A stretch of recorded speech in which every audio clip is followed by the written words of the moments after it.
বন্ধুরা, আশা করি তোমরা সকলেই ভালো আছো। তোমার চ্যানেলে তোমাদের সবাইকে স্বাগতম। তো আজ আমরা উচ্চ মাধ্যমিক থার্ড সেমিস্টার রাষ্ট্রবিজ্ঞান থেকে কিছু গুরুত্বপূর্ণ প্রশ্ন উত্তর তোমাদের সামনে শেয়ার করতে চলেছি। আজকের আলোচনায় আমরা 40 কোশ্চেন অ্যান্সার শেয়ার করব। তবে তোমাদের একটা কথা বলে রাখি, এর আগেই কিন্তু আমাদের চ্যানেলে একটা প্লেলিস্ট রেডি করা রয়েছে, যেখানে পল সায়েন্স থার্ড সেমিস্টার বলে নোটস করা রয়েছে এবং সেখানে একদম 1 থেকে 6 অর্থাৎ প্রত্যেকটা অধ্যায় আমাদের দ্বিতীয় যুদ্ধোত্তর পূর্বে আঞ্চলিক সম্পর্ক, আন্তর্জাতিক সংগঠন ও প্রতিষ্ঠান, বর্তমান বিশ্বের নিরাপত্তা অবস্থা, তারপরে তোমাদের জাতি গঠনের পথে প্রতিবন্ধকতা, রাজনৈতিক দল ও দলীয় ব্যবস্থা এবং ভারতের পররাষ্ট্রনীতি, প্রত্যেকটা জায়গা থেকে অর্থাৎ 6টি চ্যাপ্টার থেকে কিন্তু স্পেশাল কোশ্চেন কিন্তু শেয়ার করা রয়েছে। সেখানে প্রত্যেক চ্যাপ্টার থেকে 40 থেকে 50টি করে প্রশ্ন দেওয়া রয়েছে। যে প্রশ্নগুলো যারা ভালো করে প্র্যাকটিস করবে, আশা রাখছি তারা 100% কোশ্চেন কিন্তু ওই প্রশ্নগুলোর মধ্যে থেকেই পাবে, কারণ বিগত বছরেও যে পরীক্ষা হয়েছে তারা কিন্তু এখান থেকেই প্রশ্নগুলো কমন পেয়েছে। এটুকু তোমাদের বলে রাখলাম। তো সকলকে বলবো যে চ্যানেল প্লেলিস্টে গিয়ে ওই প্রত্যেকটা অধ্যায়ভিত্তিক যে কটা প্রশ্ন রয়েছে এই কটা প্রশ্ন একটু ভালো করে প্র্যাকটিস করো। তো আজকের আলোচনায় আমাদের যে মোট 6টি অধ্যায় রয়েছে, সেই 6টি অধ্যায়ের মধ্যে প্রথম দুটো অধ্যায় অর্থাৎ দ্বিতীয় বিশ্বযুদ্ধোত্তর পর্বে আঞ্চলিক সম্পর্ক এবং দ্বিতীয় অধ্যায় আন্তর্জাতিক সংগঠন ও প্রতিষ্ঠান, এই দুটি অধ্যায় থেকে আমরা 40 কোশ্চেন ফার্স্ট সেট হিসেবে তোমাদের সামনে শেয়ার করছি। সেকেন্ড পজিশনে আমরা আরও দুটি অধ্যায় অর্থাৎ অধ্যায় 3 এবং অধ্যায় 4 এবং তারপর 5 এবং 6, মোট 120টি টপ মোস্ট ইম্পর্টেন্ট কোশ্চেন তোমাদের সামনে শেয়ার করব, যে প্রশ্নগুলো খুবই ইম্পর্টেন্ট। এবং আজ যে প্রশ্নগুলো তোমাদের সামনে শেয়ার করছি সেই প্রশ্নগুলো কিন্তু এই 40টি প্রশ্ন এমনভাবেই বেছে তোমাদের সামনে তুলে ধরা। আশা রাখছি যে এখান থেকে কিন্তু তোমরা প্রশ্ন পাবে পরীক্ষায়, এটুকু নিশ্চিত থাকতে পারো। প্রশ্নগুলো অন্তত দেখে যাও, যারা জানো তারা ঠিক আছে, যারা জানো না তারা অন্তত মনে রেখে পরীক্ষার হলে যেও। প্রথম প্রশ্ন, দ্বিতীয় বিশ্বযুদ্ধের পরবর্তী সময়ে আন্তর্জাতিক সম্পর্ক ঠান্ডা যুদ্ধের সময়ের আন্তর্জাতিক সম্পর্কে ঠান্ডা যুদ্ধের সূচনা হয়েছিল কখন? 1945, 1947, 1950 নাকি 1962? তো একদম সহজ উত্তর এটা, সেটা হচ্ছে 1945 সালে। পরবর্তী প্রশ্ন, ন্যাটো প্রতিষ্ঠিত হয় কত সালে? 1945, 1947, 1949 নাকি 1955? উত্তর হচ্ছে 1949 সালে। পরবর্তী প্রশ্ন, ওয়ারশ প্যাক্ট এর নেতৃত্বে ছিল আমেরিকা, সোভিয়েত ইউনিয়ন, চীন নাকি ব্রিটেন? উত্তর হচ্ছে সোভিয়েত ইউনিয়ন। পরবর্তী প্রশ্ন, NAM এর প্রথম সম্মেলন অনুষ্ঠিত হয়েছিল কোথায়? দিল্লি, বেলগ্রেড, কায়রো নাকি হাভানা? উত্তর হচ্ছে বেলগ্রেড। পরবর্তী প্রশ্ন, ঠান্ডা যুদ্ধ চলাকালীন দুটি প্রধান ব্লক ছিল, সেই দুটো ব্লক দুটো কী কী? এশিয়া ও ইউরোপ ব্লক, ন্যাটো ব্লক ও ওয়ারশ ব্লক, পুঁজিবাদী ও সাম্যবাদী ব্লক, নিরপেক্ষ ও সামরিক ব্লক? উত্তর হচ্ছে পুঁজিবাদী ও সাম্যবাদী ব্লক। পরবর্তী প্রশ্ন, বিপরীত মেরু বলতে কী বোঝো? একটি শক্তিধর রাষ্ট্র, দুটি শক্তিধর রাষ্ট্র, একাধিক শক্তিধর রাষ্ট্র, ছোট দেশগুলির জোট? উত্তর হচ্ছে দুটি শক্তিধর রাষ্ট্র। পরবর্তী প্রশ্ন, NAM প্রতিষ্ঠার অন্যতম উদ্দেশ্যটি কী ছিল? সামরিক জোট গঠন, নিরপেক্ষ নীতি গঠন, অর্থনৈতিক জোট গঠন নাকি সাম্যবাদ প্রচার? উত্তর হচ্ছে নিরপেক্ষ নীতি গঠন। পরবর্তী প্রশ্ন, ঠান্ডা যুদ্ধের সময় আয়রন কার্টেন শব্দটি ব্যবহার করেছিলেন কে? Harry Truman, Winston Churchill, Nikita Khrushchev, John Kennedy? উত্তর হচ্ছে উইনস্টন চার্চিল। পরবর্তী প্রশ্ন, ন্যাটো এর সদর দপ্তর কোথায়? London, Washington, Brussels, Berlin? উত্তর হচ্ছে ব্রাসেলস। পরবর্তী প্রশ্ন, ওয়ারশ প্যাক্ট বিলুপ্ত হয় কত সালে? 1989, 1990, 1991, 1992? উত্তর হচ্ছে 1991 সালে। পরবর্তী প্রশ্ন, ট্রুম্যান ডক্ট্রিনের মূল উদ্দেশ্য কী ছিল? সোভিয়েত ইউনিয়নকে সাহায্য করা, সামরিক জোট বিলুপ্ত করা, কমিউনিজম রোধ করা, জাতিসংঘ ভেঙে দেওয়া? উত্তর কোনটা? উত্তর হচ্ছে কমিউনিজম রোধ করা। পরবর্তী প্রশ্ন, মার্শাল প্ল্যান মূলত কোন ক্ষেত্রের জন্য প্রণয়ন করা হয়? সামরিক সহায়তা, অর্থনৈতিক পুনর্গঠন, রাজনৈতিক সংস্কার, সাংস্কৃতিক বিনিময়? উত্তর হচ্ছে অর্থনৈতিক পুনর্গঠন।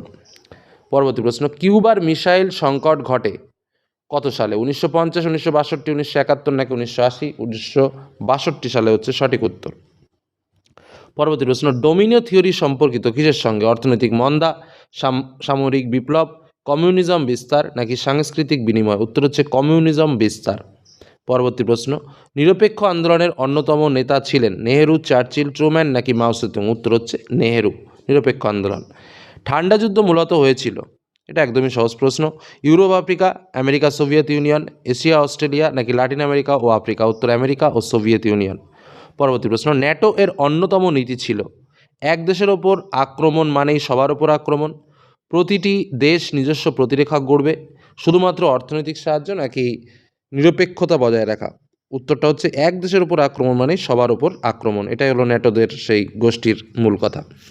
পরবর্তী প্রশ্ন, ওয়ারসা প্যাক্ট এর মূল লক্ষ্য কী ছিল? ওয়ারসা প্যাক্টের মূল লক্ষ্য ছিল পশ্চিম ইউরোপের কমিউনিজম বিস্তার, পূর্ব ইউরোপের প্রতিরক্ষা নিশ্চিত করা, আফ্রিকার সামরিক ঘাঁটি স্থাপন করা, এশিয়ার বাণিজ্য বাড়ানো। উত্তর হচ্ছে পূর্ব ইউরোপের প্রতিরক্ষা নিশ্চিত করা।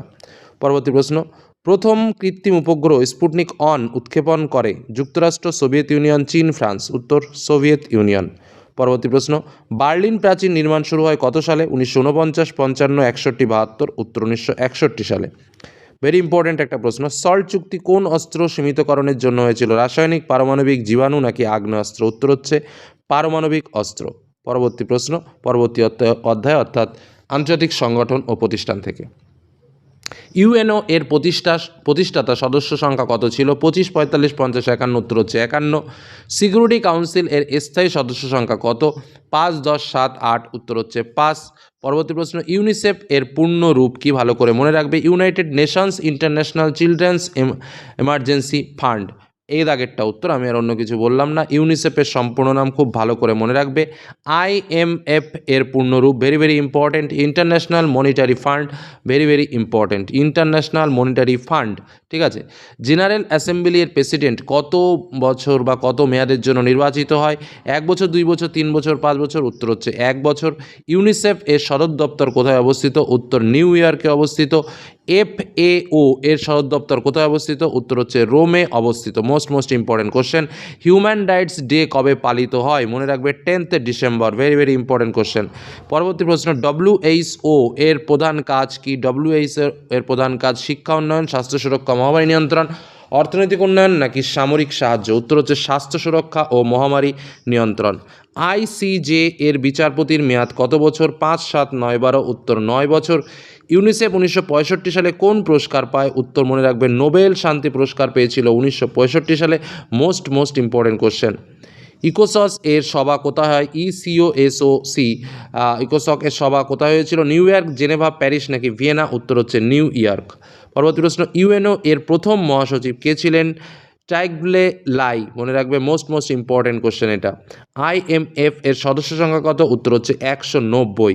পরবর্তী প্রশ্ন, ইউএনও এর বাজেট কে অনুমোদন করেন? উত্তর হচ্ছে জেনারেল অ্যাসেম্বলি, সাধারণ সভা। Universal declaration of human rights কবে গৃহীত হয়? উত্তর হচ্ছে 1948। মোস্ট ইম্পর্টেন্ট কোশ্চেন কিন্তু এটা, 1948। ঠিক আছে, 1948 সালে। পরবর্তী, জাতিসংঘের সদর দপ্তর কোথায় অবস্থিত? এটা খুবই সহজ কোশ্চেন, নিউ ইয়র্ক। আন্তর্জাতিক অর্থ তহবিল এর সদর দপ্তর কোথায় অবস্থিত? মনে রাখবে ওয়াশিংটন ডিসিতে অবস্থিত। আন্তর্জাতিক শ্রম সংস্থা কবে প্রতিষ্ঠিত হয়? উত্তর হচ্ছে 1919 সালে। পরবর্তী প্রশ্ন, অ্যামনেস্টি ইন্টারন্যাশনাল কিসের সঙ্গে সম্পর্কিত? পরিবেশ সুরক্ষা, মানবাধিকার, অর্থনৈতিক সহায়তা ও পারমাণবিক নিরস্ত্রীকরণ। উত্তর হচ্ছে মানবাধিকারের সঙ্গে সম্পর্কযুক্ত। তো আমরা মোস্ট ইম্পর্টেন্ট 40 কোশ্চেন শেয়ার করলাম। পরবর্তী ভিডিওতে পরবর্তী দুটো চ্যাপ্টার থেকে আরও 40 কোশ্চেন শেয়ার করবো। প্রশ্নগুলো মোস্ট ইম্পর্টেন্ট এবং পরীক্ষাতে আসার মতো ভালো করে আরও একবার প্রয়োজনে প্র্যাকটিস করে যেও। ধন্যবাদ।